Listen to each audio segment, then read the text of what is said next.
Well, I'm going to talk about religion in prisons. And religion has always been in prisons.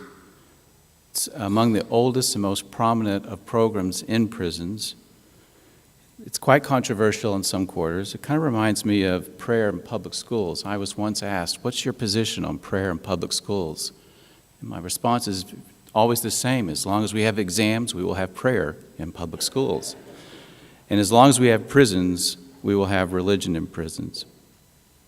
In 1991, the Department of Justice did a massive survey of prisons in the United States. It covered so many different topics, but among them, they looked at the kinds of things that prisoners do while they're in prison. And what they found, I think probably surprised them, that religious activities are one of the most popular activities in prison, period, only being outpaced by educational offerings. The interesting thing is that study was conducted in 1991, 24 years ago. And I don't know how many of you study prisons like I do. I've studied them my whole career. Prisons have changed dramatically in the last 2 to 3 decades. Prison programs have been slashed. There aren't anywhere near as many offerings in prisons as they used to have in terms of education or vocational programs. So there's been a dramatic decline since this data came out in 1991. I would now argue that religion is, in fact, the most prominent of all programs in prison, not third place like this study showed in 1991. How has that happened?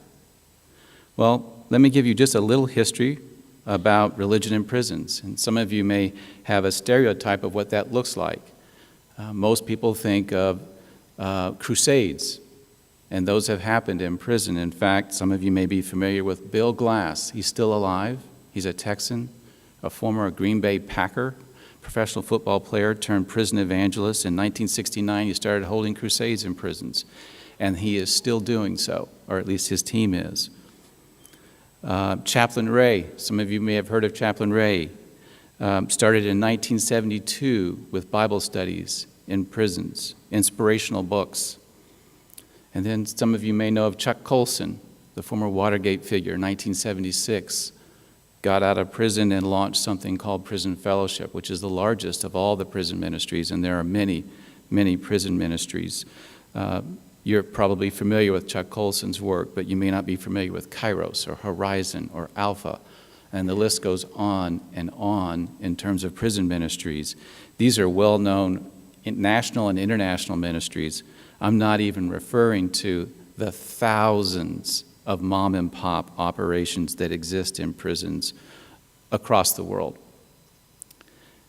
Now, and if you attend a local congregation, you have people in your local congregation that do jail or prison ministry. The thing that's happened that it's been kind of a surprise to many is that these ministries have all changed. They used to be Bible studies. Then they turned into seminars, and then they started turning into more than that.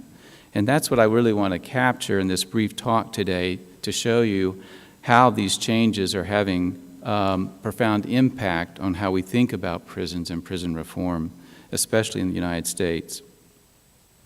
In 1997, I published a paper in a top criminology journal where I studied Bible studies, how frequently inmates participate in Bible studies in 4 different prisons in New York, and matched them with inmates who did not receive that intervention. And we found that it reduced recidivism, the likelihood of rearrest or reincarceration, significantly. I published a study in 2004 where I tracked those people even longer than that initial post-release period, and found that 2 and 3 years post-release, they're still less likely to be rearrested or to be reincarcerated. This is just from participating in a Bible study. And this is not a daily Bible study, it's a Bible study that would meet once a week. This caused people like Chuck Colson to think, what if we could do more than Bible studies? What if we could have a much more saturating effect with ministry? So in 1997, Chuck Colson, or 1996 actually, pitched a faith-based prison to 11 governors. none of them had any interest until he came to Texas, and then Governor George W. Bush said, "Where have you been all my life? Let's start this." So they launched a prison. Well, they didn't launch a prison. The prison was already there, the Carroll Vance unit, right outside of Houston, and they basically turned it over to Prison Fellowship. It was an unusual public-private partnership. Prison Fellowship paid for it, still pays for it today. I did the evaluation of that program and published it in 2003, and we found that inmates who go through this faith-based program were significantly likely to be rearrested or reincarcerated.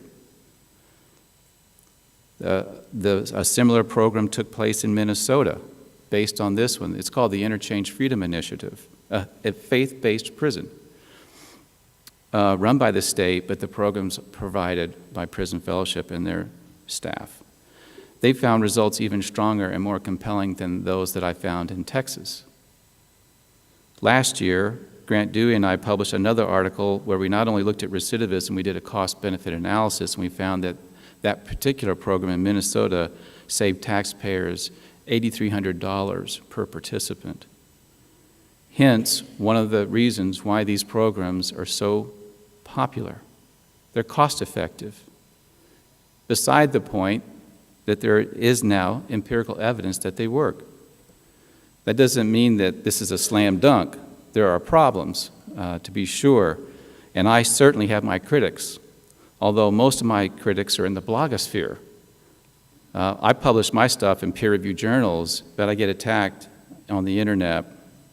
It hasn't happened yet in any rigorous way. This has led to faith-based dorms. Faith-based dorms now exist all across the country, not just in places like Texas that are probably more faith-friendly than other states, but almost all states have faith-based dorms, where not the whole facility is faith-based, but a particular dorm is. So there's been this evolution. I mentioned Bill Glass, Chaplain Ray, and Chuck Colson and these people, names that might be familiar to them, or to a lot of you. Even their programs have changed dramatically over the years. Here's what's happened. These programs also provide education, vocational programming, mentoring. They not only teach people about Scripture, they teach people about life skills. And they teach them all kinds of things. And then they assign mentors to them to stick with them once they get out of prison. So what's been happening over the last several decades is a major transformation in how we think about corrections here, especially in the States and even in other parts of the world. One of my favorite programs is called the Prison Entrepreneurship Program. Some of you may have heard of this, based in Houston. This is where CEOs go into prison, identify entrepreneurial inmates, and help them create business plans so they can start their own businesses when they get out of prison. How's that for a paradigm shift in how we think about prisoner reentry and aftercare, which governments like ours are struggling with because we have over 700,000 prisoners coming out of prison each year in the United States. That's a lot of people returning to a community near you. And here's something like the Prison Entrepreneurship Program saying, not only do you have to not worry about these guys, because, by the way, the unemployment rate in Houston is higher for regular citizens than it is for inmates coming out of this program. They're virtually all employed. So what is happening is that communities of faith, these faith-motivated volunteers that for years have been marginalized and kept out of many prisons, are changing the way we think about corrections in the United States. And now you have wardens, you have governors, and other leaders that are saying, when will you come and help us?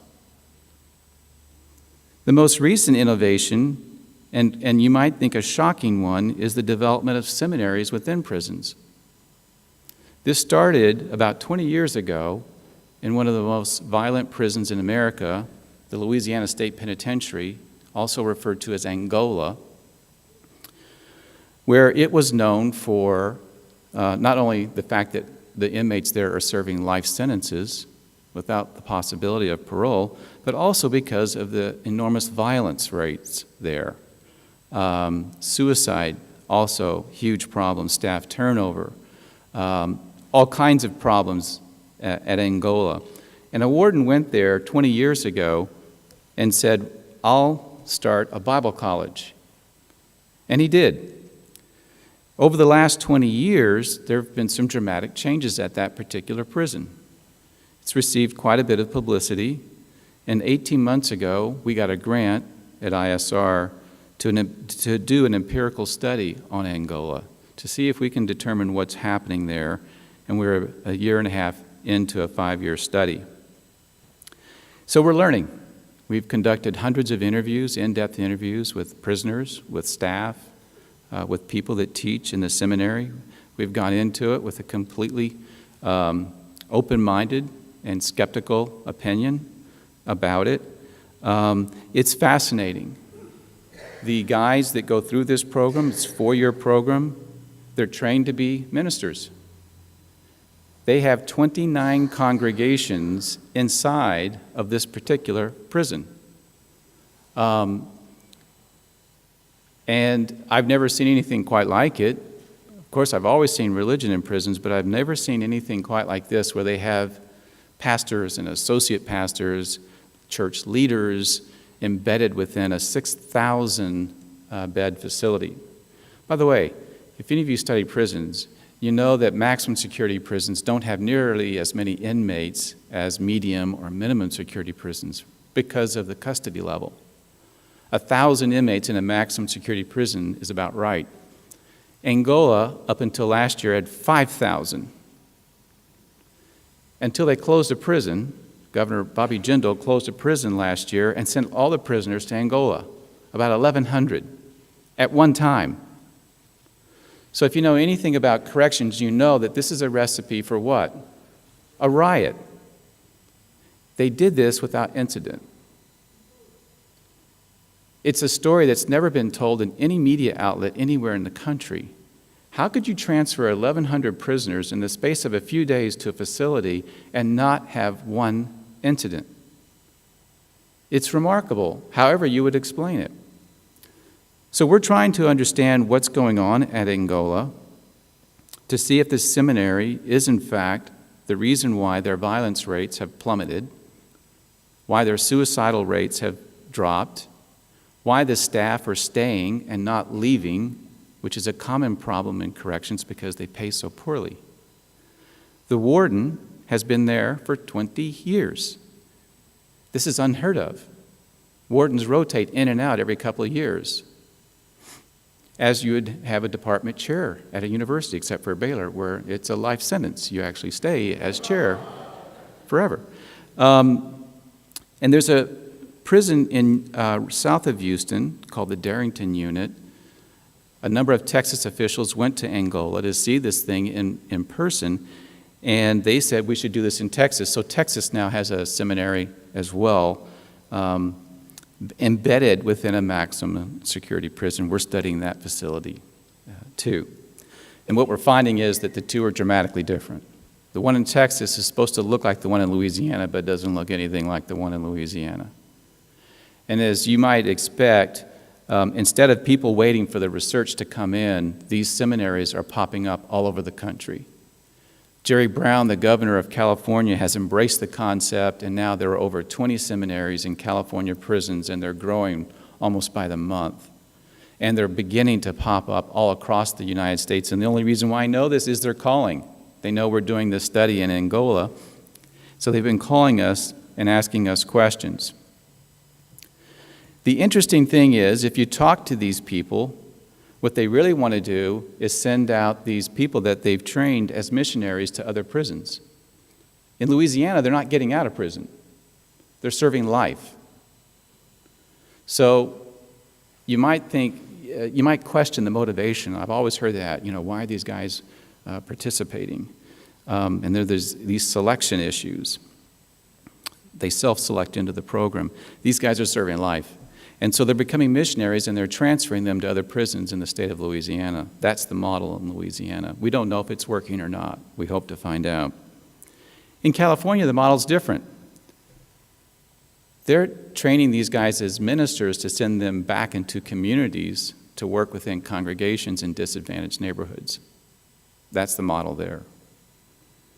They predict that the next awakening in the United States will come out of the prison system. Kind of a wild thought, for sure. I have a little clip here that just appeared on the internet. We had nothing to do with it. Someone went to Angola, and some of you are wondering, what does that place look like? A place that would house 6,000 inmates. Well, it's huge. They have their own zip code, and they have different installations throughout. And